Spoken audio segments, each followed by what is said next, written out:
If you've ever felt trapped by your own anxious thoughts, unable to find peace, even in quiet moments, then what you're about to discover will change everything. Most people think anxiety is something that happens to them, something they have no control over. They try breathing exercises that barely work, positive thinking that feels fake, or distractions that only provide temporary relief. But here's what they don't understand. Anxiety isn't your enemy, it's a signal. And once you learn to decode that signal and work with your mind, instead of against it, you'll discover something profound. You have more power over your mental state than you ever imagined. Today, we're going to explore not just how to calm your anxious mind, but how to fundamentally transform your relationship with anxiety itself. These aren't temporary fixes or surface-level techniques. This is about mastering your inner world, understanding the deeper patterns that create anxiety, and building an unshakable sense of inner calm that lasts. Chapter 1. Understanding the anxious mind. Before you can quiet anxiety, you must first understand what it truly is. Anxiety isn't just nervousness or worry. It's your mind's ancient alarm system, designed to protect you from danger. But in our modern world, this system often becomes overactive, triggering warning signals for situations that aren't actually threatening your survival. Think of your anxious mind like a smoke detector that's become too sensitive. It's constantly going off, even when there's no real fire. The problem isn't that the detector is broken, it's that it needs to be recalibrated. Your anxiety isn't a character flaw or a weakness. It's actually a sign that your mind is trying to protect you, but it's using outdated programming. The anxious mind operates on what psychologists call the negativity bias. This means your brain is naturally wired to focus on potential threats, problems, and dangers from an evolutionary perspective. This made perfect sense. The humans who survived were the ones who were constantly scanning for predators, planning for famines, and preparing for the worst. But in today's world, this same mechanism can turn everyday situations into catastrophic scenarios. In your mind, when anxiety takes hold, your brain enters what's known as the fight-flight freeze response. Your amygdala, the brain's alarm center, hijacks your rational thinking. Blood flows away from your prefrontal cortex, the part responsible for logical thought and decision-making, and floods the emotional centers of your brain. This is why anxious thoughts often feel so overwhelming, and why logic seems to disappear when you need it most. But here's what most people don't realize. This process isn't permanent, and it's not uncontrollable. Your brain has something called neuroplasticity, which means it can be rewired through conscious practice and awareness. Every time you successfully calm your anxious mind, you're literally creating new neural pathways that make future calm states easier to access. The first step in mastering your anxious mind is to stop fighting it. Resistance creates more tension. Instead of trying to push away anxious thoughts, you need to develop a different relationship with them. Think of anxiety like turbulence on an airplane. The turbulence isn't dangerous to the plane, and fighting against it only makes the ride more uncomfortable. But if you can learn to remain calm within the turbulence, you maintain your power and clarity. Your anxious mind also thrives on uncertainty. It wants to know what's going to happen, when it's going to happen, and how to control every outcome.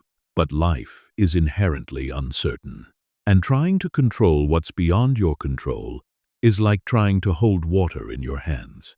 The more tightly you squeeze, the more it slips away. Learning to find peace within uncertainty is one of the most powerful skills you can develop. Most people make the mistake of trying to eliminate anxiety completely, but anxiety, like all emotions, carries information.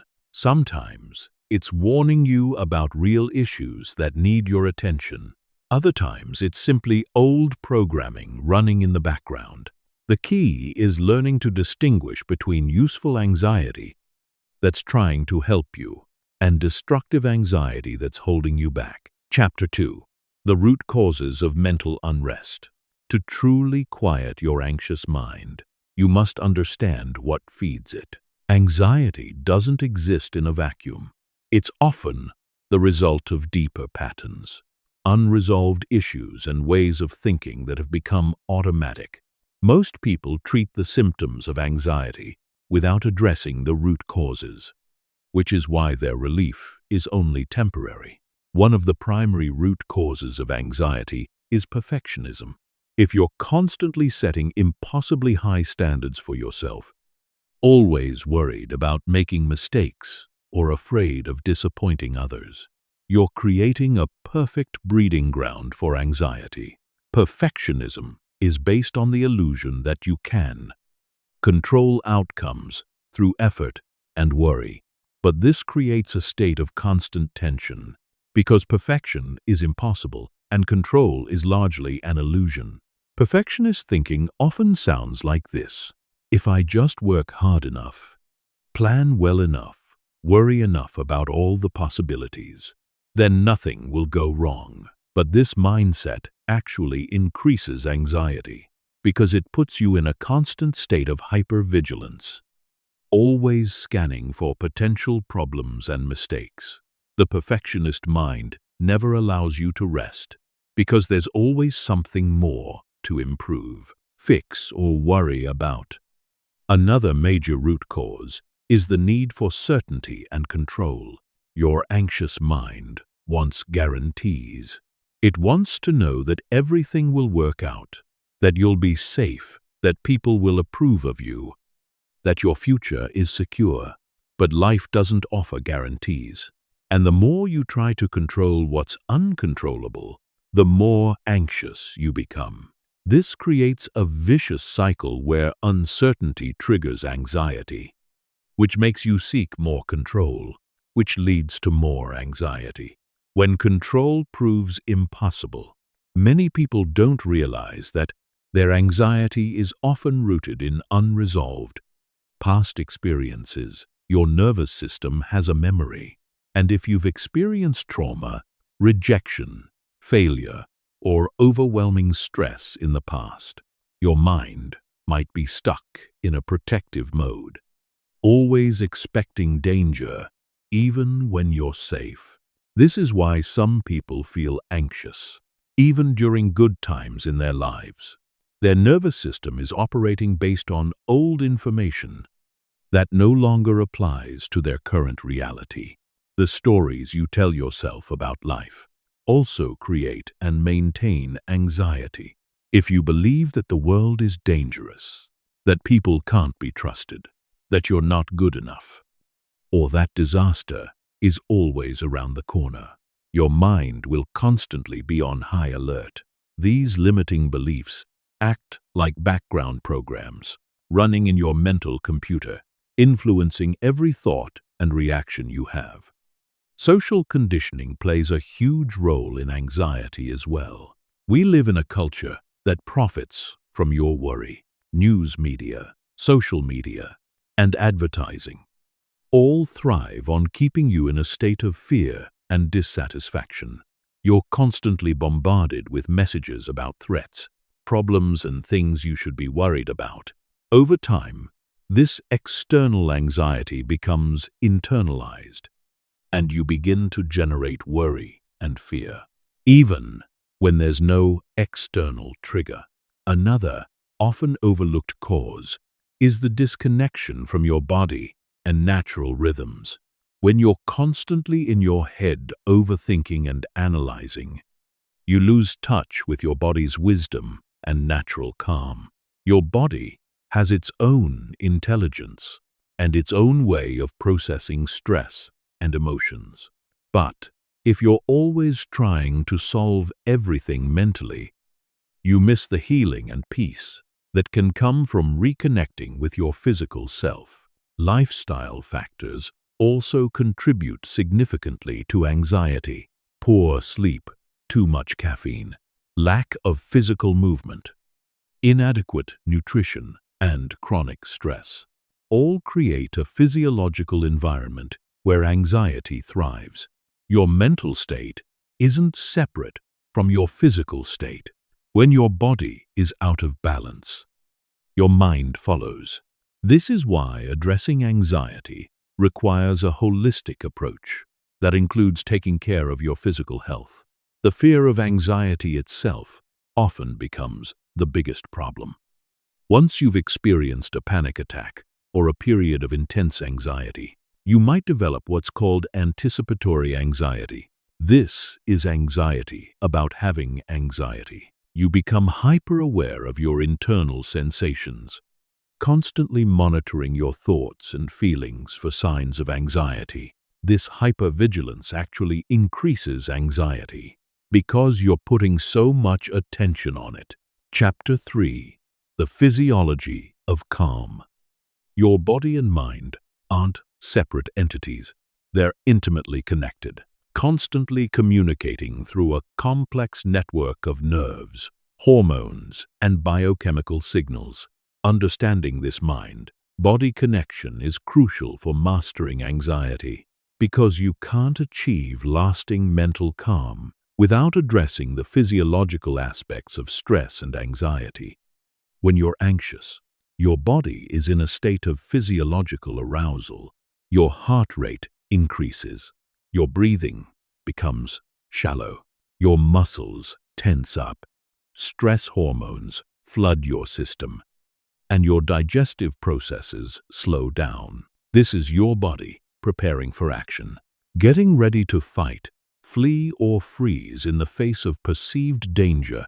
But when this response is triggered repeatedly by non-threatening situations, it becomes exhausting and harmful to your overall health.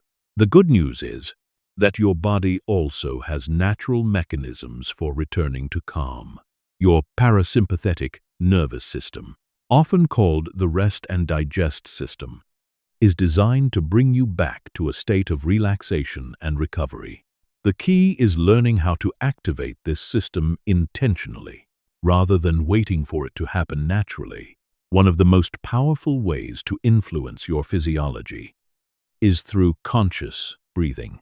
Most people breathe in a way that actually increases anxiety without realizing it. Shallow, rapid breathing from the chest signals to your brain that you're in danger, which triggers more anxiety. But deep, slow breathing from your diaphragm activates the parasympathetic nervous system and sends signals of safety to your brain. The 4-7-8 breathing technique is particularly effective for calming anxiety. Breathe in through your nose for a count of 4. Hold your breath for 7 counts. Then exhale through your mouth for 8 counts. This pattern not only slows your heart rate and lowers your blood pressure, but it also gives your anxious mind something specific to focus on, interrupting the cycle of worried thoughts. Your posture also directly affects your mental state. When you're anxious, you tend to contract inward, hunching your shoulders, tightening your chest, and collapsing your spine. This closed posture actually reinforces feelings of vulnerability and helplessness. But when you consciously open your posture, stand tall, relax your shoulders, and expand your chest, you send signals of confidence and safety to your brain. Temperature can be another powerful tool for regulating your nervous system.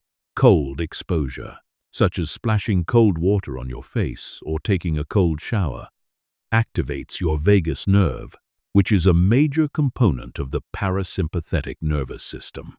On the other hand, warmth, such as a hot bath or heating pad on your chest, can also be deeply calming and soothing to an anxious system. Progressive muscle relaxation is a technique that works with your body's natural tendency to hold tension when anxious. By consciously tensing and then releasing different muscle groups throughout your body. You teach your nervous system the difference between tension and relaxation. Start with your toes and work your way up to your head, tensing each muscle group for 5 seconds, then releasing and noticing the contrast between tension and relaxation. The food you eat directly affects your anxiety levels. Blood sugar fluctuations can trigger anxiety symptoms. So, eating balanced meals with adequate protein and avoiding excessive sugar and caffeine can help maintain physiological stability. Magnesium deficiency is also linked to increased anxiety, and foods rich in magnesium, such as leafy greens, nuts, and seeds, can help support a calmer nervous system. Movement is medicine for anxiety. When you're anxious, stress hormones like cortisol and adrenaline build up in your system. Physical movement helps metabolize these stress chemicals and releases natural mood-boosting endorphins. You don't need intense exercise. Even gentle walking, stretching, or dancing can help discharge nervous energy and return your body to balance. Sleep is when your nervous system repairs and resets itself. Poor sleep quality or insufficient sleep makes you much more vulnerable to anxiety the next day. Creating a calming bedtime routine, keeping your bedroom cool and dark, and avoiding screens before bed all support better sleep quality, which in turn supports better emotional regulation. Understanding your body's natural rhythms can also help you work with your physiology rather than against it. Most people have natural energy cycles throughout the day, and pushing against these cycles can create unnecessary stress. Learning to schedule demanding tasks during your high energy times and allowing for rest during your low energy times can prevent the accumulation of stress that often leads to anxiety. Chapter 4. The Power of Present Moment Awareness. One of the most profound realizations you can have about anxiety is that it cannot exist in the present moment. Anxiety is always about the future or the past. You're either worrying about what might happen or ruminating about what has already happened. But in this exact moment, right now, you are safe. This is the foundation of present moment awareness. As a tool for calming anxiety, your anxious mind is like a time traveler that's forgotten how to come home. It's constantly projecting into future scenarios, most of which will never happen, or replaying past events that can't be changed. But your life is only happening right now, in this present moment. Every moment you spend anxious about the future or the past is a moment stolen from the only time you actually have any power now. Present moment awareness isn't about positive thinking or trying to convince yourself that everything is fine.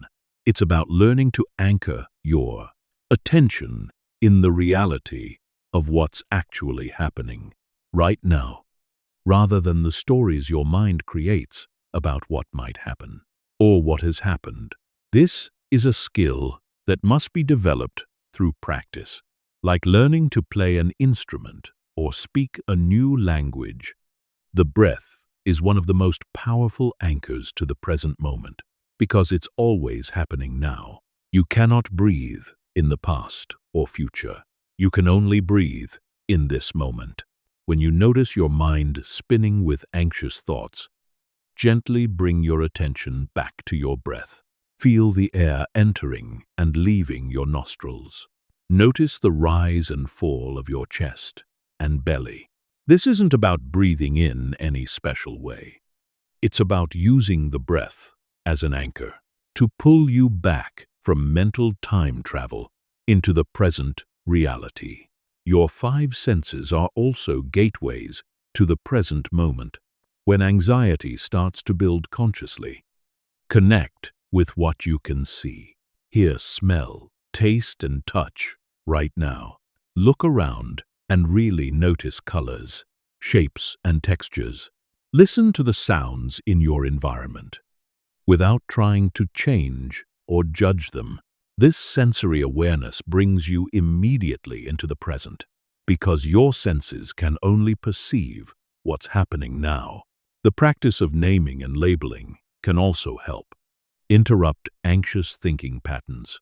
When you notice anxiety arising, simply say to yourself, "I notice I'm having anxious thoughts," or "I notice my mind is time traveling again." This creates a bit of space between you and the anxiety.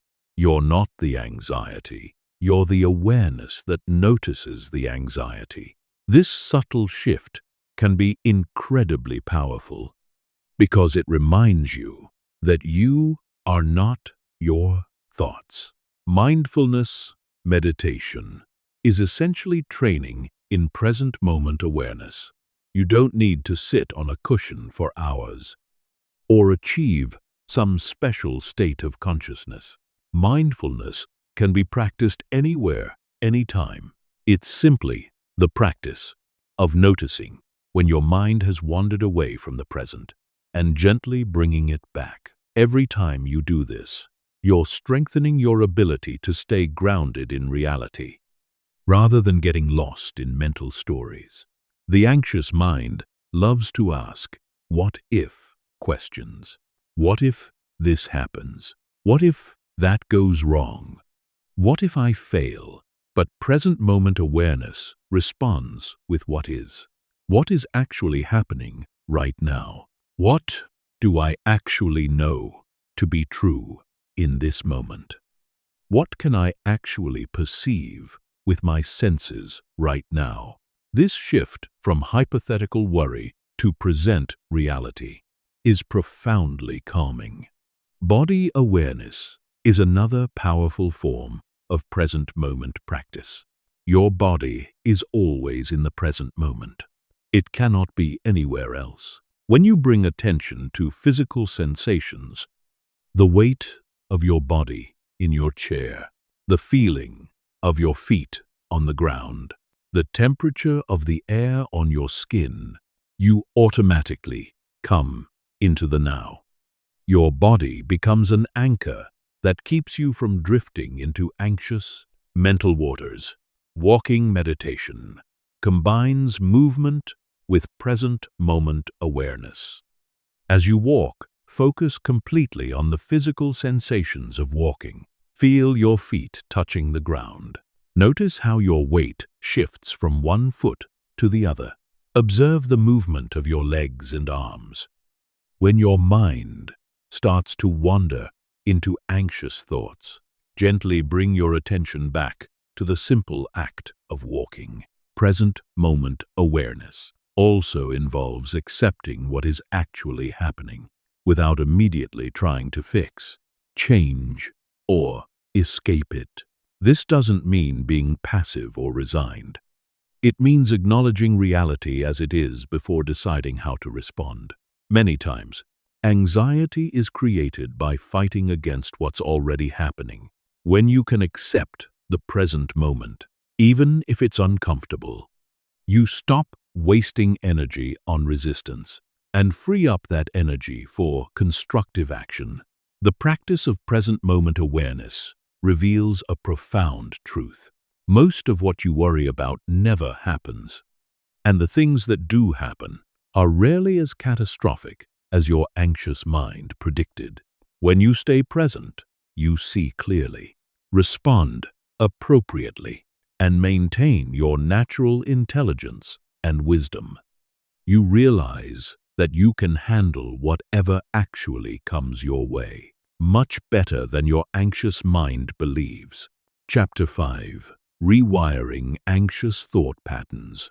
Your thoughts are not facts, but they feel like facts when you're anxious. The anxious mind has a way of making worst-case scenarios seem not just possible, but inevitable. It takes small problems and magnifies them into catastrophes. It takes uncertain situations and fills in the blanks with fearful predictions. But these thought patterns aren't hardwired into your brain. They're habits that can be changed through conscious awareness and practice. Understanding cognitive distortions is the first step in rewiring anxious thought patterns. These are systematic ways that your anxious mind twists reality to confirm its fears. All or nothing thinking is one common pattern, where everything is either perfect or a complete disaster, with no middle ground. Catastrophizing is another pattern, where your mind jumps immediately to the worst possible outcome. Mind reading involves assuming you know what others are thinking about you, usually something negative. Fortune telling is predicting the future, always negatively. The anxious mind also engages in what's called confirmation bias.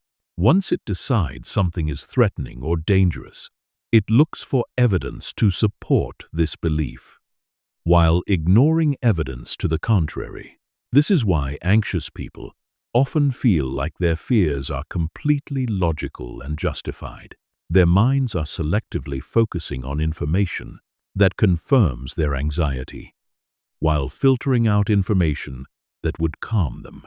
One of the most powerful techniques for changing anxious thought patterns is called cognitive restructuring. This involves learning to question your anxious thoughts, rather than automatically believing them. When you notice an anxious thought, ask yourself, is this thought actually true? What evidence do I have for and against this thought? What would I tell a friend who was thinking this way?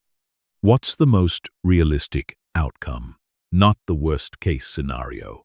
The goal isn't to replace negative thoughts with positive thoughts. That often feels fake and doesn't work long-term. The goal is to replace unrealistic thoughts with realistic thoughts. Instead of thinking, I'm going to fail and embarrass myself, you might think, I'm nervous about this presentation, but I'm prepared and I'll do my best.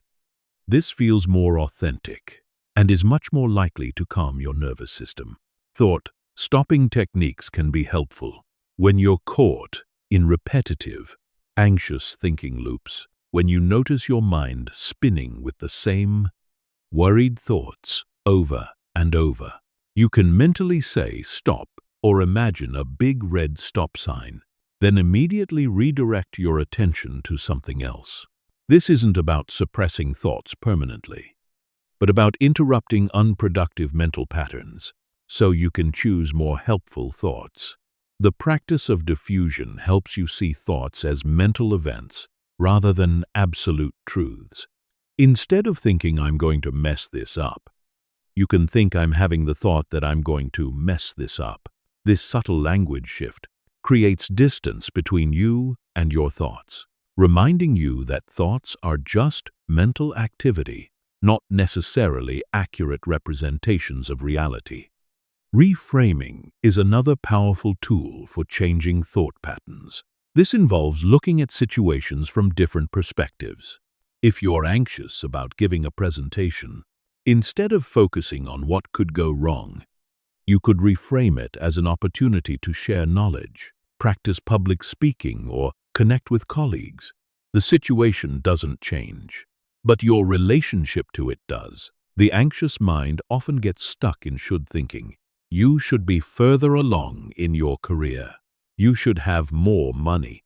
You should be in a relationship. You should be able to handle stress better. But should thinking creates resistance to what actually is and sets up impossible standards. Learning to replace should with could or would like to reduces the internal pressure that fuels anxiety. Developing a witness perspective is crucial for changing thought patterns. This means learning to observe your thoughts without being completely identified with them. You have thoughts, but you are not your thoughts. You are the awareness that notices thoughts coming and going. When you can watch your anxious thoughts with curiosity, rather than immediately believing them, they lose much of their power over you. Journaling can be an incredibly powerful tool for rewiring thought patterns. Writing down your anxious thoughts often reveals how unrealistic or exaggerated they are. You can also use journaling to practice cognitive restructuring, writing down your anxious thoughts and then challenging them with more realistic alternatives. The act of writing engages different parts of your brain and can help you gain clarity and perspective. It's important to understand that changing thought patterns takes time and patience. Your anxious thought patterns have been reinforced, possibly for years or even decades. They won't change overnight. But every time you catch an anxious thought and consciously choose a more realistic perspective, you're literally rewiring your brain. Neuroplasticity means your brain can form new pathways throughout your life, but it requires consistent practice and repetition.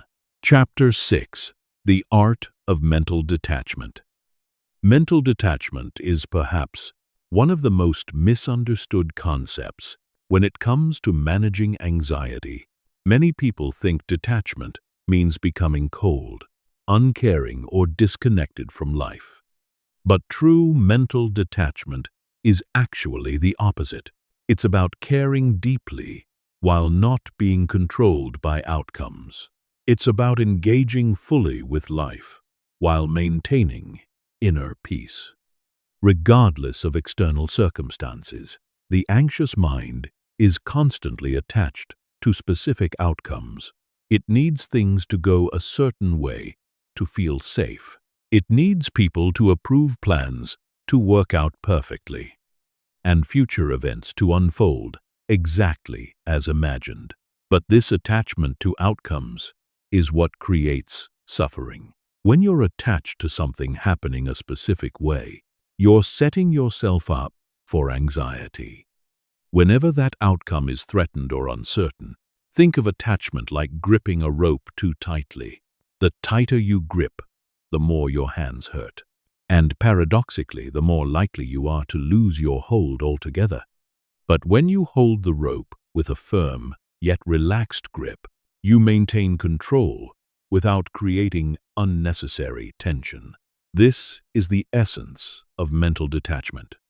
You care about things. You work toward goals. You love people. But you don't grip so tightly that you create suffering for yourself.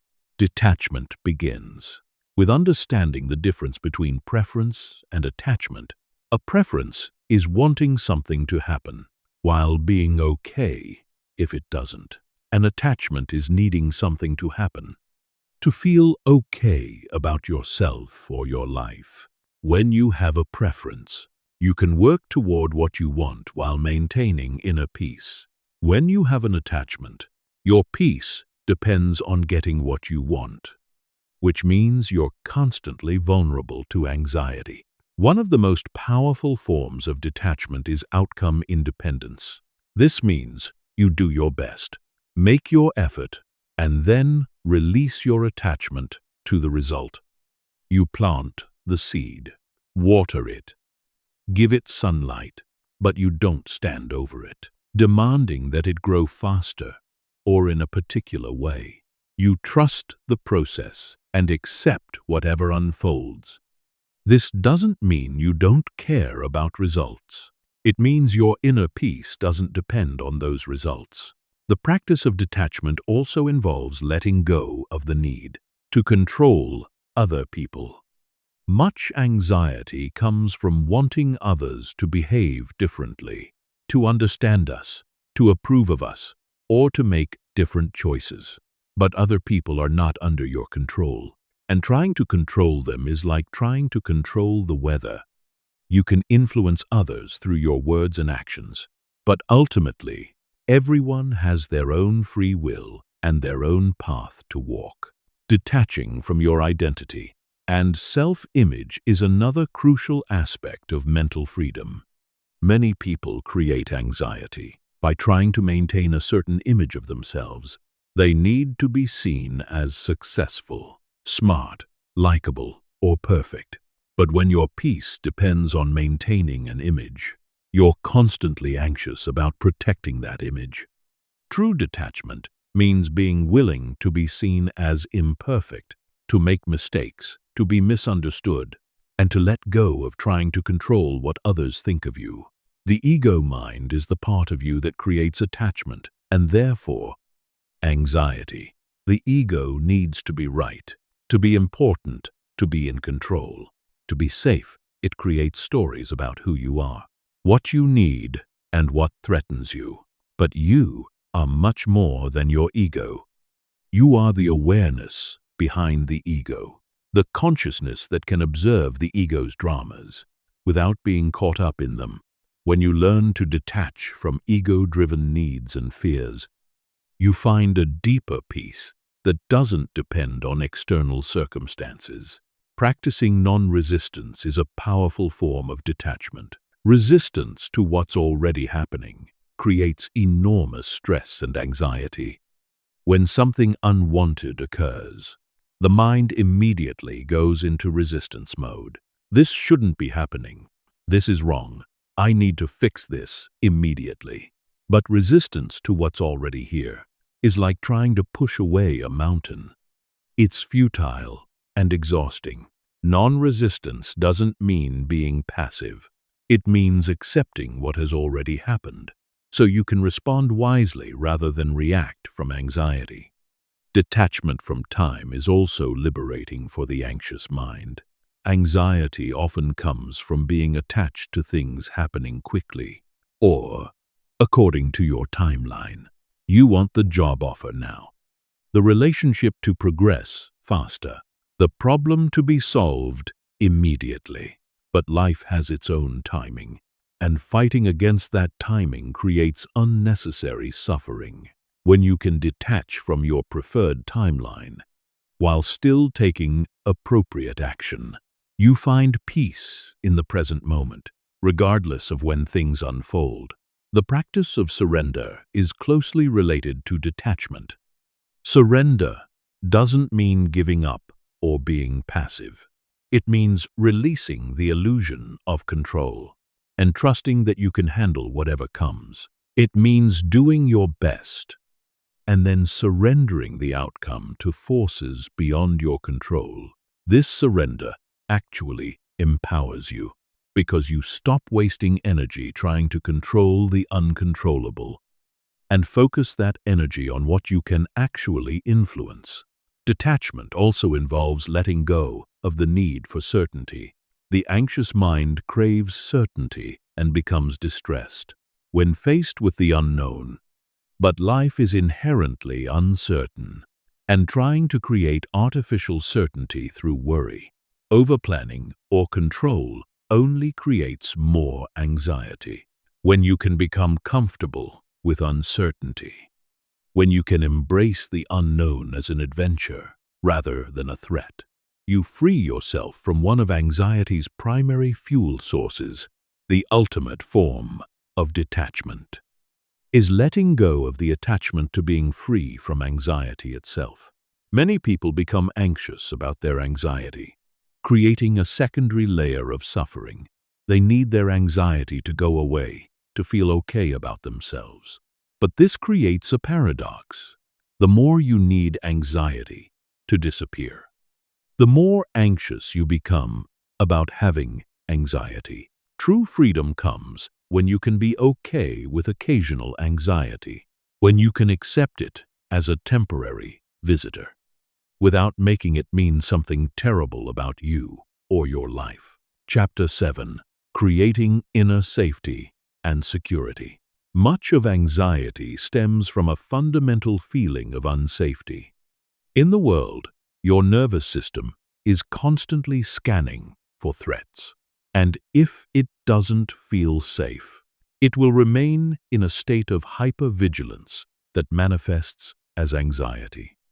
Creating inner safety isn't about making the world completely safe, which is impossible, but about developing an unshakable sense of security that comes from within rather than depending on external circumstances. Inner safety begins with self-trust. When you trust yourself to handle whatever comes your way, you feel less need to control external circumstances or worry about future scenarios. Self-trust means believing that you have the resilience, intelligence, and resourcefulness to navigate life's challenges. It means knowing that even if things don't go as planned, even if you make mistakes, even if you face difficulties, you will find a way to cope and even grow from the experience. Building self-trust requires looking at your track record honestly. Think about all the challenges you've already overcome in your life. Remember the times you thought you couldn't handle something, but you did. Recall the moments when you found strength you didn't know you had. Your anxiety makes you forget your own resilience and capabilities. But when you consciously remember your history of overcoming difficulties, you build evidence for your ability to handle future challenges. Creating inner safety also involves developing a strong relationship with yourself. This means being your own supportive friend rather than your own harsh critic. Many people with anxiety have an inner voice that's constantly critical, demanding, and threatening. This internal critic creates a sense of unsafety, even when external circumstances are fine. Learning to speak to yourself with kindness, encouragement, and compassion creates an internal environment of safety and support. Self-compassion is a crucial component of inner safety. When you make mistakes, face setbacks, or feel anxious, how do you talk to yourself? If you're harsh and critical, you're creating internal unsafety. But if you can respond to your own struggles with the same kindness you would offer a good friend, you create a secure internal base.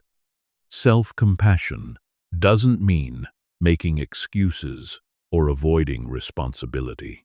It means treating yourself with basic human kindness while still working toward growth and improvement.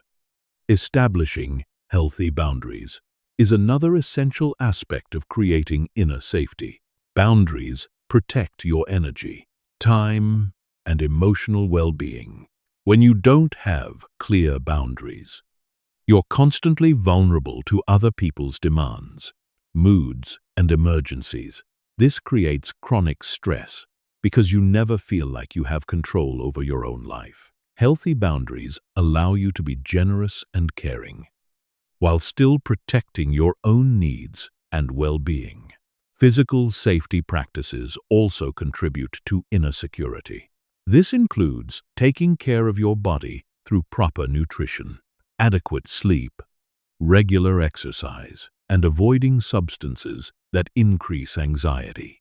It also means creating safe, physical environments where you can relax and recharge.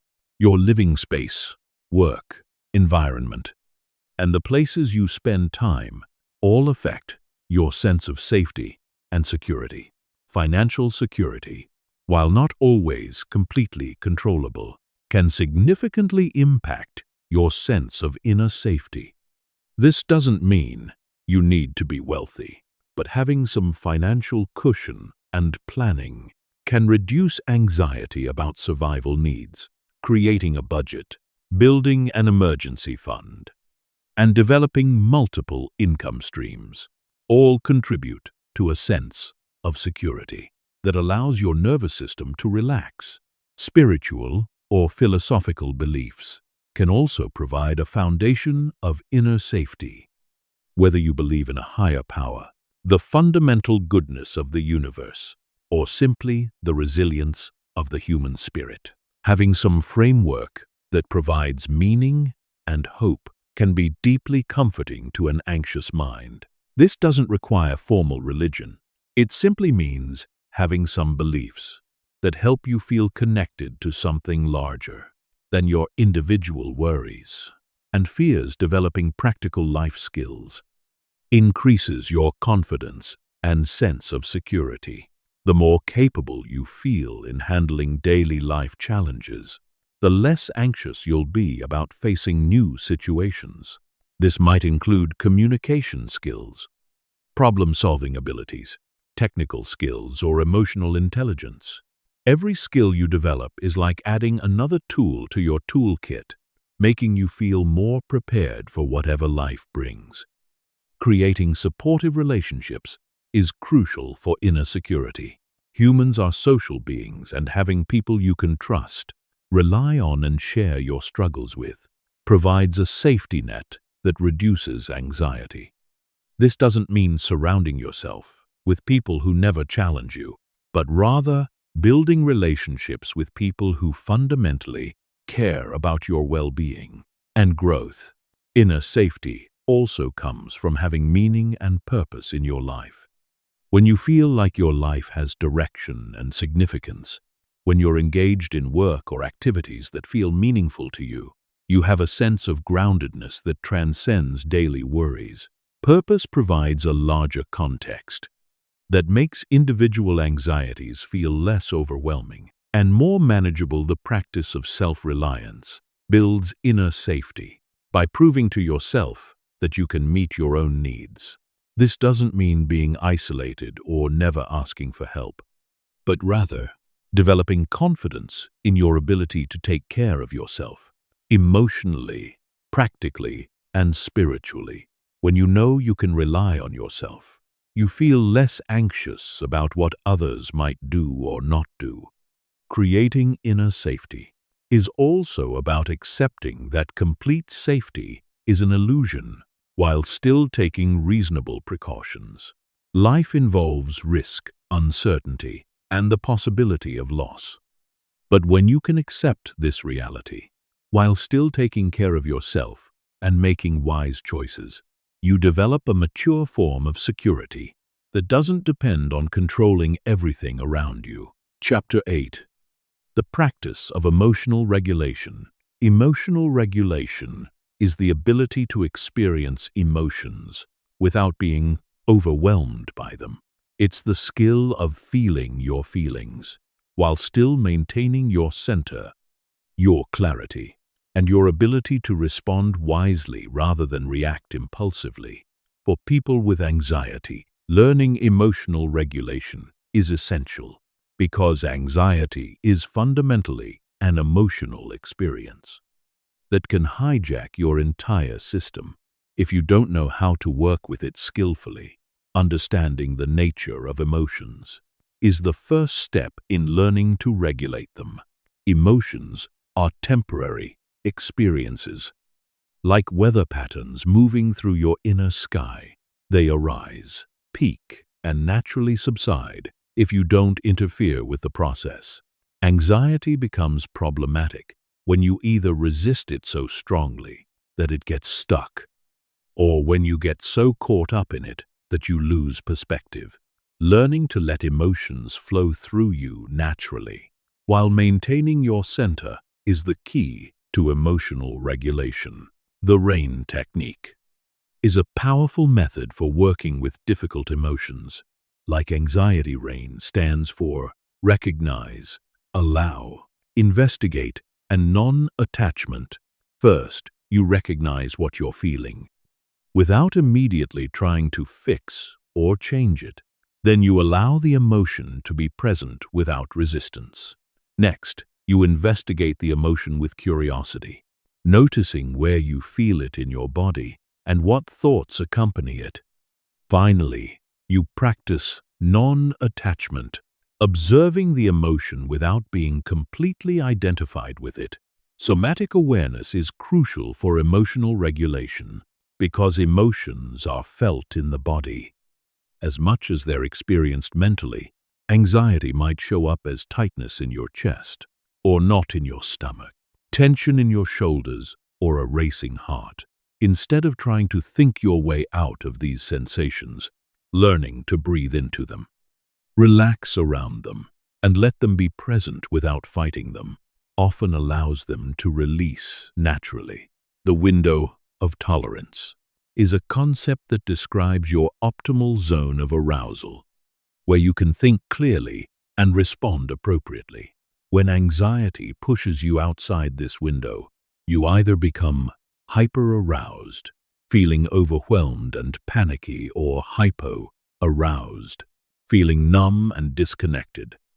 Learning to recognize when you're moving outside your window of tolerance and having techniques to bring yourself back is essential for emotional regulation. Grounding techniques help you return to your window of tolerance when emotions become overwhelming. The 5, 4, 3, 2, 1 technique is simple and effective. Notice 5 things you can see, 4 things you can touch, 3 things you can hear, 2 things you can smell, and 1 thing you can taste. This brings you back into your body and the present moment, interrupting the anxiety spiral and helping you regain your center. Breathing techniques are fundamental tools for emotional regulation. The physiological sigh, where you take a deep inhale, followed by a second, smaller inhale, then a long exhale, is particularly effective for calming the nervous system. This pattern of breathing activates the parasympathetic nervous system and helps shift you out of fight or flight mode into a calmer state. The practice of titration involves working with small amounts of difficult emotions, rather than being overwhelmed by the full intensity.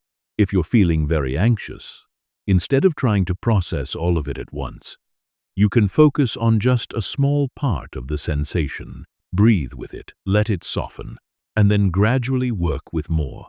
This prevents emotional overwhelm, while still allowing you to process and release stuck emotions. Emotional granularity is the ability to distinguish between different emotional states with precision. Instead of just feeling anxious or bad, you might recognize that you're feeling specifically worried about a work presentation, disappointed about a cancelled plan, and excited about a future opportunity, all at the same time. This precision helps you respond more appropriately to each specific emotion, rather than being overwhelmed by a general sense of distress.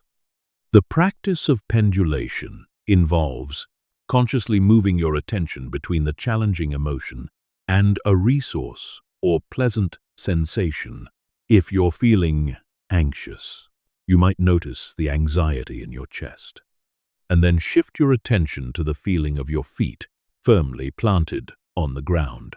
Moving back and forth between distress and resource helps your nervous system learn that it can handle difficult emotions without being completely overwhelmed. Self-soothing skills are practical techniques you can use to comfort yourself.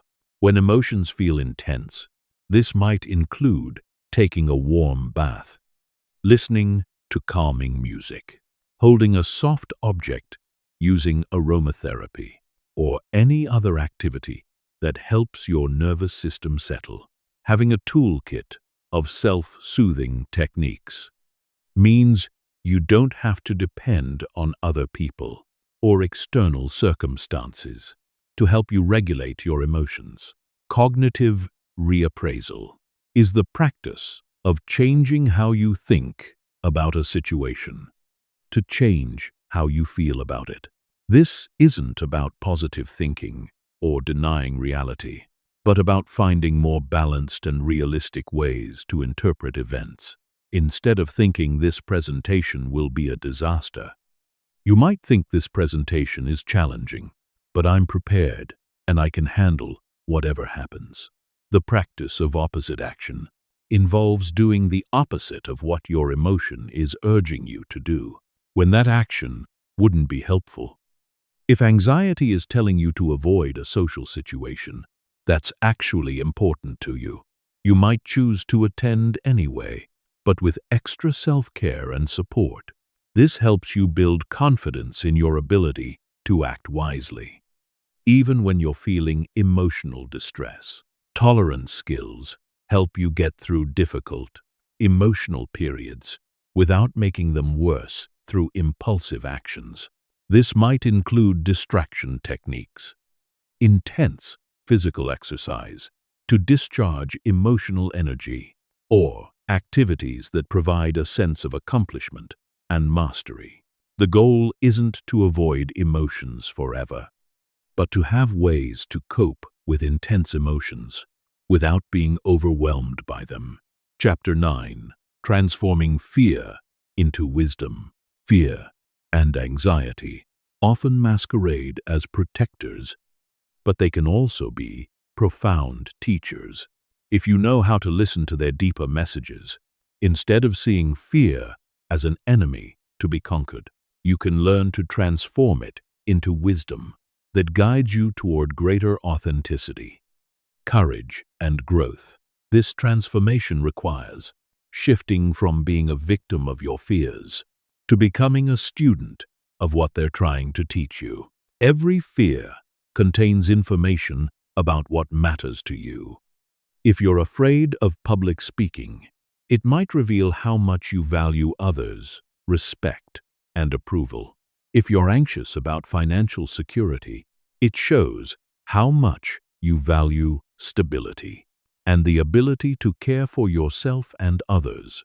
Instead of just trying to eliminate these fears, you can extract the wisdom they contain about your values, priorities, and areas where you might need to develop more skills or confidence. Fear often points toward your growing edge, the areas where you're ready to expand, but haven't yet built confidence. If you're afraid of starting your own business, it might indicate that entrepreneurship is actually calling to you, but you need to develop more skills, knowledge, or self-trust. When you can see fear as a compass pointing toward growth, rather than a wall blocking your path, it becomes a valuable guide rather than an obstacle. The practice of fear inventory involves examining your fears with curiosity. Rather than judgment, make a list of your most persistent fears. And for each one, ask yourself, what is this fear trying to protect me from? What does this fear say about what I value? If I weren't afraid of this, what would I do differently?